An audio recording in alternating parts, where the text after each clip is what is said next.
A flower is the reproductive organ of a plant species. Before it became a commodity, there was no such thing as high or low, good or bad. Every flower has its own unique fragrance, but when we treat it as a vehicle for emotions, it starts to carry symbolic meaning. It could be a memory, it could be something beautiful, or it could be a blessing. But the problem is, not everyone acknowledges that value. For example, those who rejected symbolism, or those who are allergic to pollen. So the question now is, how do you get people who assign it zero value to still spend money on it? The answer is, manufacture consent. It could be through obligation, or through concealment and contradiction. It could also be through desire and anxiety. And so, to prove the intensity of one's feelings or one's status, people start comparing and competing over flowers, classifying by size, fighting for rarity.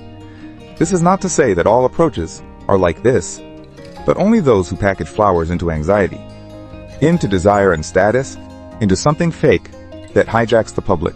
They silently whisper to everyone, you need to prove it. And price is the best measure. Like a commercial slogan, if you love her, buy her flowers. This easily gets misinterpreted as, if you don't buy, you don't love. If you don't buy, you lack care and courtesy. This method creates conflict, forcing flowers into the sole tool to measure love and politeness, even to measure people themselves. Of course, the flower in this case is no longer just a flower. Does that mean the discussion ends here? No. This sounds objective, but it's actually provocative, misleading, and ultimately still superficial.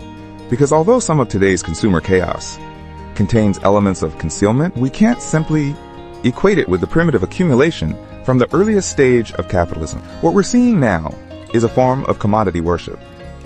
It causes people to unconsciously accept commodities and participate in the machine of consumption through that very acceptance.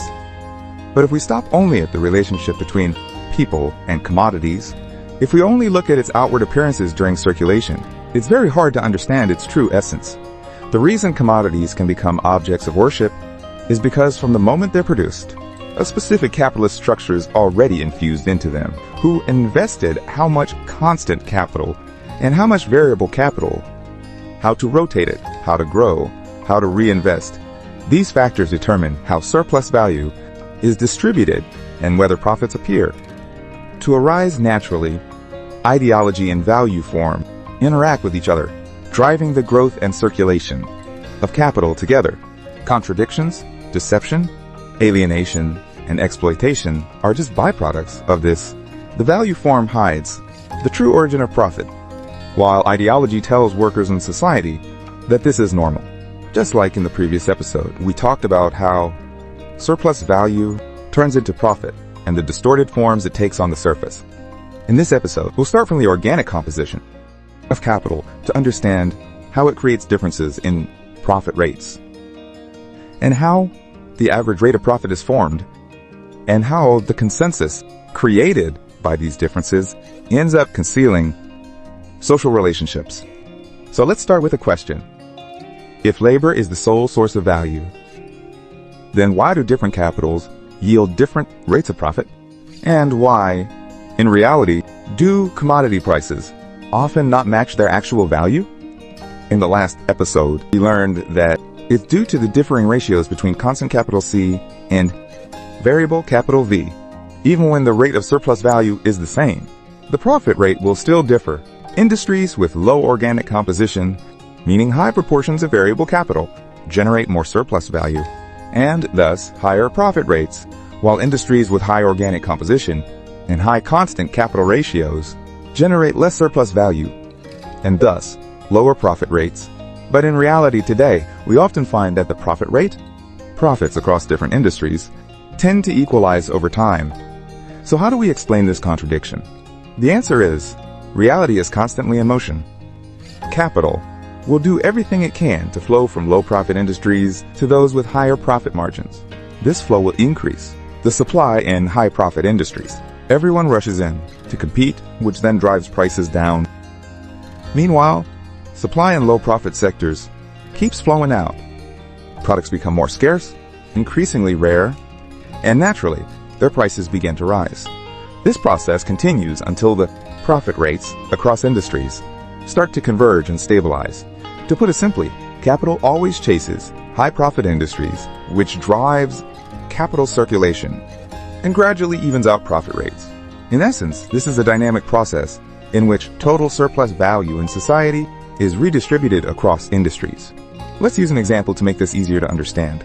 Let's say the profit rate in the food industry is 50%, while the profit rate in industrial goods is only 40%. Naturally, capitalists will prefer to invest in food, but the market isn't run by just one capitalist. More and more people notice the high returns in food and jump in. The numbers keep growing, and competition gets fiercer. Eventually, it becomes brutal. Capitalists fight each other tooth and nail. As a result, the overall prices of food goods start dropping from their initial peak. This is what we often call a red ocean market. Meanwhile, factories shut down, supply shrinks, and industrial goods become scarce in the market. Their prices begin to climb. So some capital starts flowing back into industry until a dynamic balance is achieved, and the average profit rates of the two sectors become nearly equal. Now let's expand this idea a bit. Today, there are many who use the trick of low investment, high return to scam people, franchising or investment schemes. They even show what looks like a profit report using numbers to prove how much money can be made. But you must be cautious. High profit rates don't mean there's no intense competition. In fact, the more profitable an industry is, the fiercer the competition tends to be, and for a simple reason. If it were truly that good, would someone advertise it to everyone and let everyone take a share of that limited pie? There's only so much and no more to go around.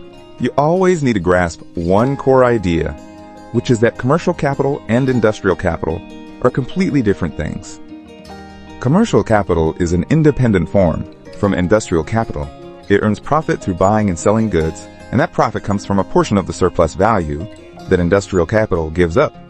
That means some everyday trading activities are just basic buying and selling, a simple circulation process of money goods money, where the money at the end is just a bit more.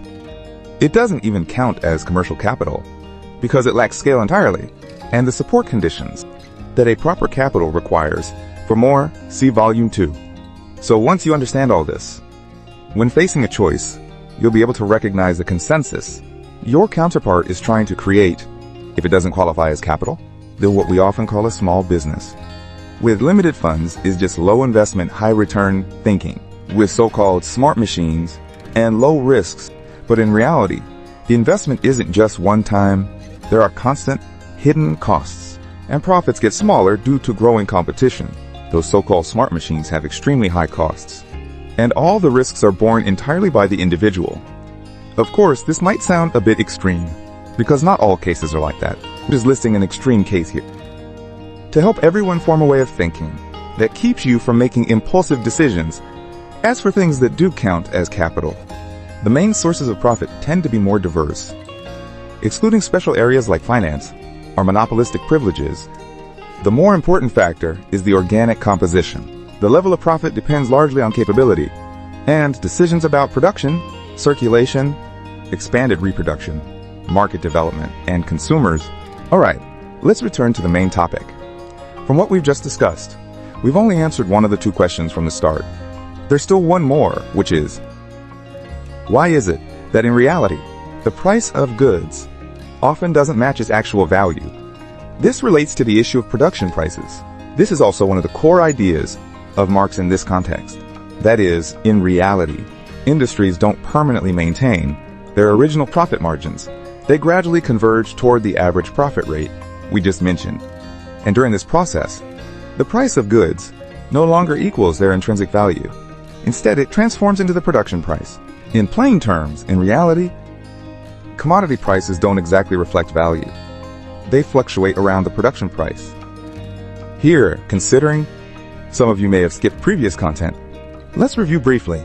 First, the value of a commodity is made up of constant capital C plus variable capital V plus surplus value M.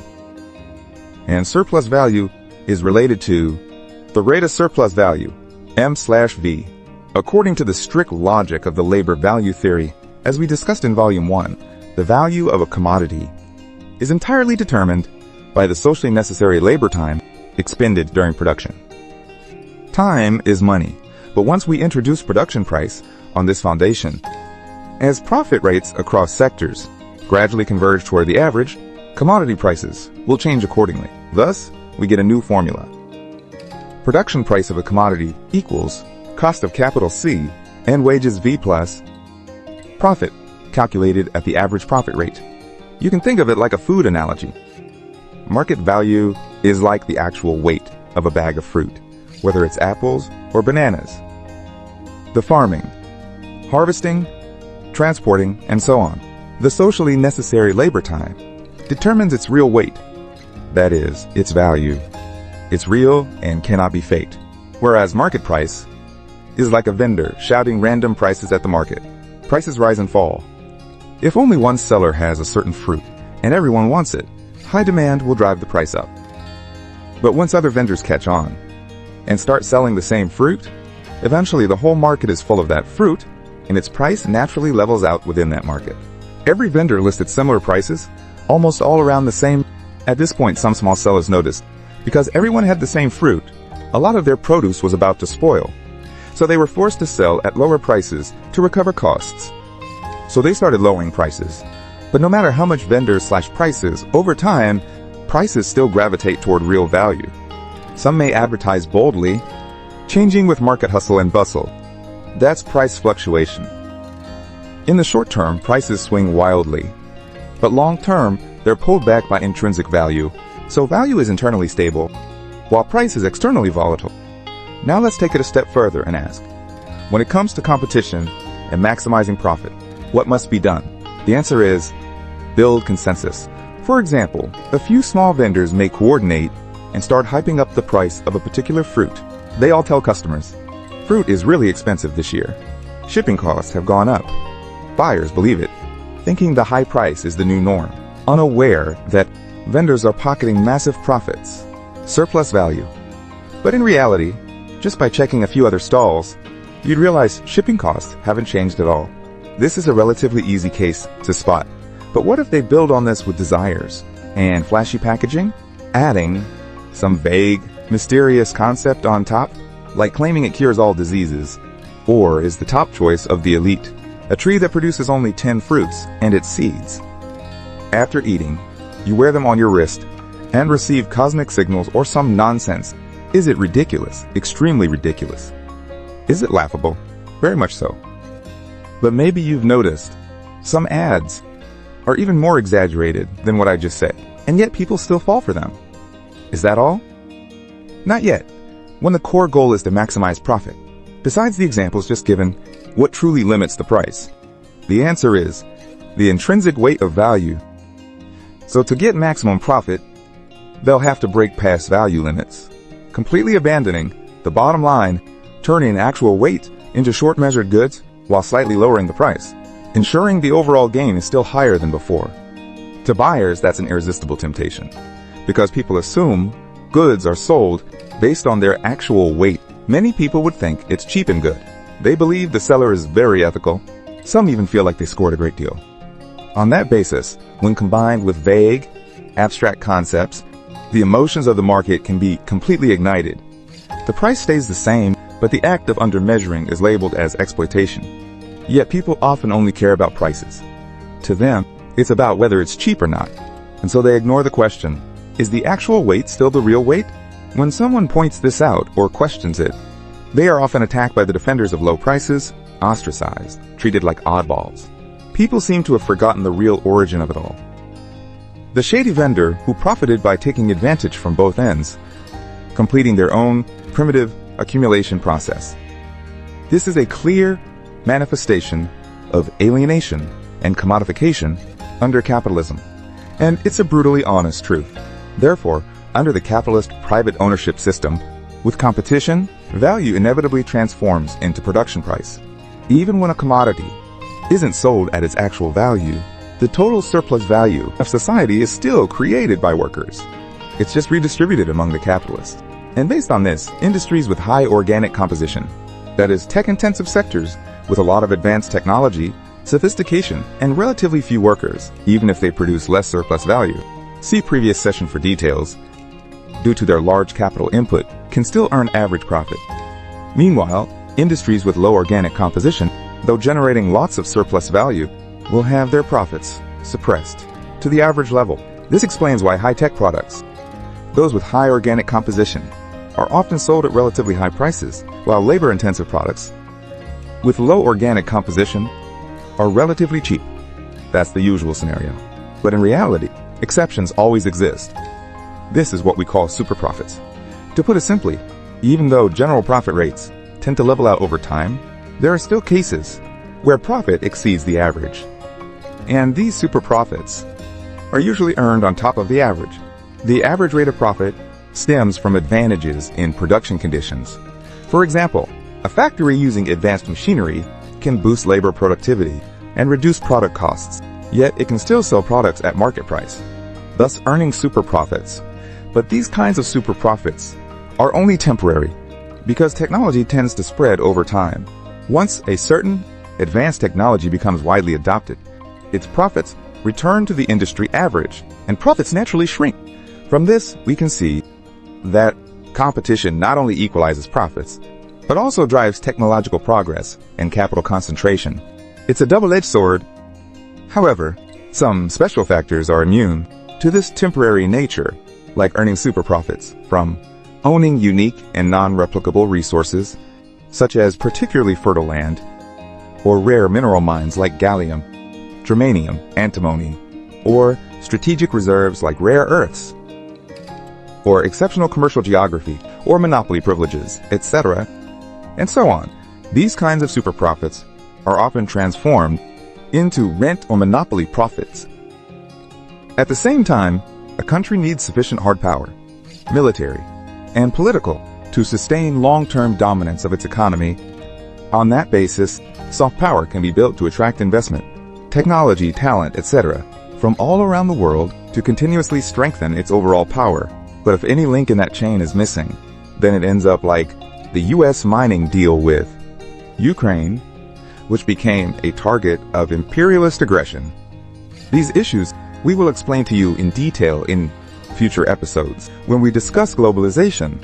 Similarly, within this major topic, there's a common misunderstanding. Have you ever heard of revisionism? It may sound familiar. It might sound like a positive term, but for philosophy students, especially those studying Marxist philosophy, it's a very dirty insult. In this chapter of Volume 3, the fact that price deviates from value may seem like a denial of the labor theory of value. In Volume 1, some fell into revisionism, but Marx clearly explained in this chapter that only on the premise that labor creates surplus value does the transformation of value into production price have real meaning. The theory of price transformation is not a denial of the labor theory of value, but rather a deepening and concretization of it. Because through this deepening, we can understand the two-sided nature of competition. On one hand, it leads to the equalization of profits, which conceals exploitation within normal market activities. What people usually see is equal capital yielding, equal profit, but not the source of surplus value.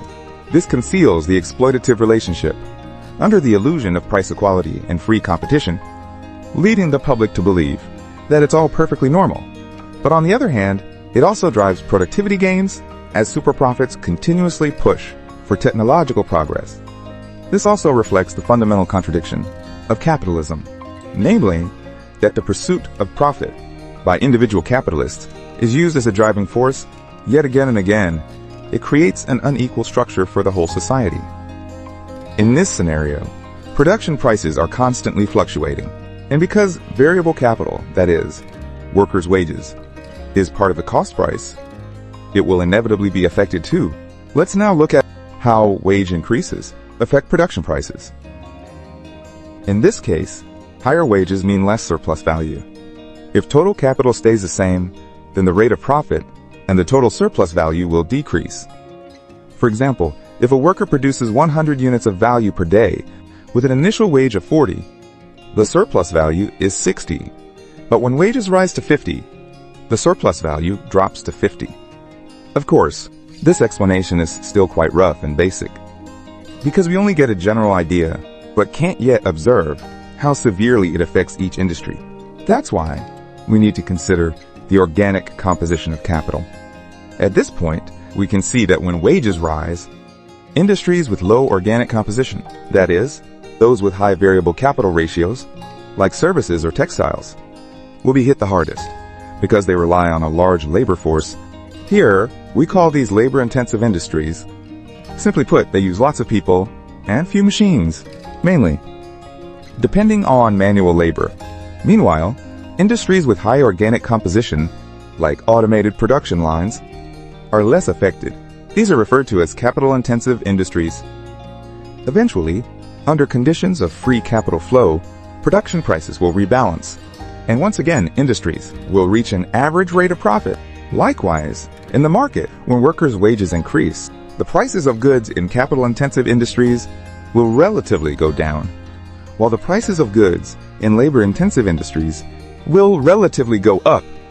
So at this point, I think you can understand a phenomenon that may seem strange. That is, assembling the same phone is done differently around the world. In different places, some use automated machines for mass production, while others rely on factory workers to assemble them manually. Some may wonder, machines are obviously faster and more accurate than humans. So why do many places still use manual labor? The reason is, wages vary greatly across regions. In some places, labor is cheap. The cost of assembling a batch manually is often lower than using machines. So naturally, capital chooses labor over machines. But in some regions where wages are higher, and where the area's logistical importance is critical, they invest heavily in automated production lines to replace manual labor. Now here's something to note. We must look at wages from a dynamic perspective. They constantly change, and that change causes a chain reaction. It gradually reshapes the consumption structure of society. If you pay attention, you'll notice that the main production sites for some electronics in the past 15 years have continuously shifted. That's because capital is always searching for regions with lower labor costs, like Vietnam, Cambodia, and so on. They do this to minimize investment in each stage as much as possible, using different regions' labor costs to handle different stages of production, but the core part must remain in our own hands. Back to when workers' wages started to fall, I think instead of speaking in abstract theories, it's better to combine with current events to help people understand. Nowadays, the U.S. is promoting a slogan called reshoring production. On the surface, it's about jobs and the economy, but in reality, it's an internal contradiction long accumulated by capitalist production. In the 1980s and 1990s, American capital shifted massively to low-wage countries and began shifting toward financial capital. This led to the hollowing out of U.S. industry. Manufacturing jobs began to decline. The contradiction lies in the fact that the more capital moves toward the so-called advanced, the more it squeezes out long-term development space for industrial capital. This erodes the foundation of the real economy.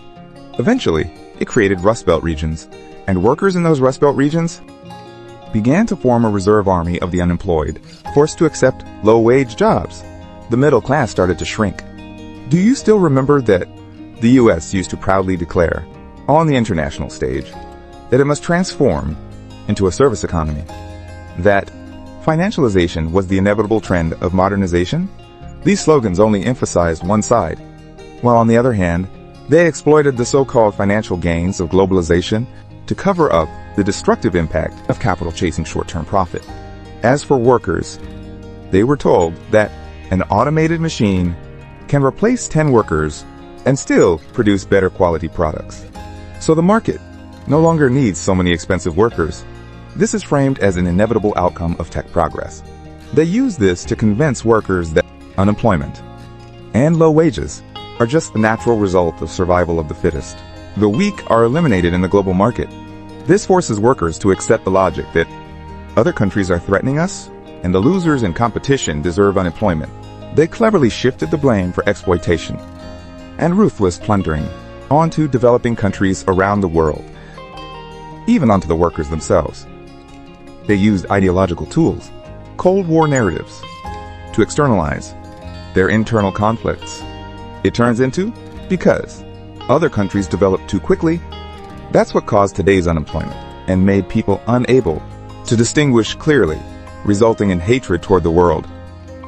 Take the USSR, then Russia, and now others. You'll find they always create an enemy on the international stage for their people and blame all conflict and problems on that enemy. This causes part of their population to hold deep hostility toward other countries, even assaulting foreign students. Today, the Trump administration hoped capital would return to create jobs, but as we've discussed, capital always chases the highest rate of return. It has no interest in investing in high-wage regions. To go even further, even if policies were used to force some industries to return, they would mainly adopt high levels of automation and wouldn't create many jobs. It treats symptoms, not the root cause. Therefore, you can actually spot a dividing line. Under the dominance of financial capital, industrial capital finds it difficult to earn a high enough profit rate. For financial capital, what it wants is high stock prices and dividends from the companies. Meanwhile, the long-term return on industrial investment is far lower than financial speculation. Forcing it too hard will inevitably create division. So you may notice that financial capital groups have constantly clashed with the Trump administration, both publicly and behind the scenes, because this is no longer just about this specific U.S. administration. It's about the long-term, structural contradictions of the entire system. The so-called return of manufacturing is essentially an attempt to use national power to manage the internal contradictions of capitalism, but without addressing the system's root issues. In the end, it actually creates more division and conflict between financial capital and industrial capital, whether it's the slogans or for the one, or even the Federal Reserve refusing to cut rates. Take note, these are all surface-level expressions. At its core, this is a cyclical crisis, caused by capital's relentless pursuit of maximum profit, or we could put it another way. To put it bluntly, capitalism is like a ship, and the tendency of the profit rate to fall is a leak in the very structure of that ship. So capital tries to patch the leak by outsourcing and financialization. At first, all of this seems to work, and the ship continues sailing for a while. But one day, a sailor discovers that this patching method is actually causing the hull, meaning the real economy, to rot from within, forming a rust belt that keeps growing worse. So someone steps up and calls out, "We must bring manufacturing back home. That is, replace the old boards with new ones. Then we won't have to fear the rot anymore." Everyone on board applauds with excitement. But the person who made the speech knows full well the leak is still there, and that the new planks are more expensive, have a higher capital ratio, CFE, are heavier, and create fewer jobs. But he hides all this and tells everyone on the ship that it's the sea, the sunlight, the air. They're all to blame. They're the reason we keep rotting. So to fight back, we must replace the planks now. Once replaced, the ship will go faster and won't be corroded again. I will make this ship great again. And so some sailors start attacking the air, attacking the sea. Meanwhile, another group of sailors, those who profited from patching leaks and selling old planks, refuse to replace them. But they have no way to leave the ship, so all they can do is cling tightly to the old planks and block the replacements. Eventually, the ship becomes increasingly unstable and starts to sink. There are signs it may capsize, and yet, some people on board still refuse to let go of the old planks, while the others keep cheering and applauding for new planks that never even existed.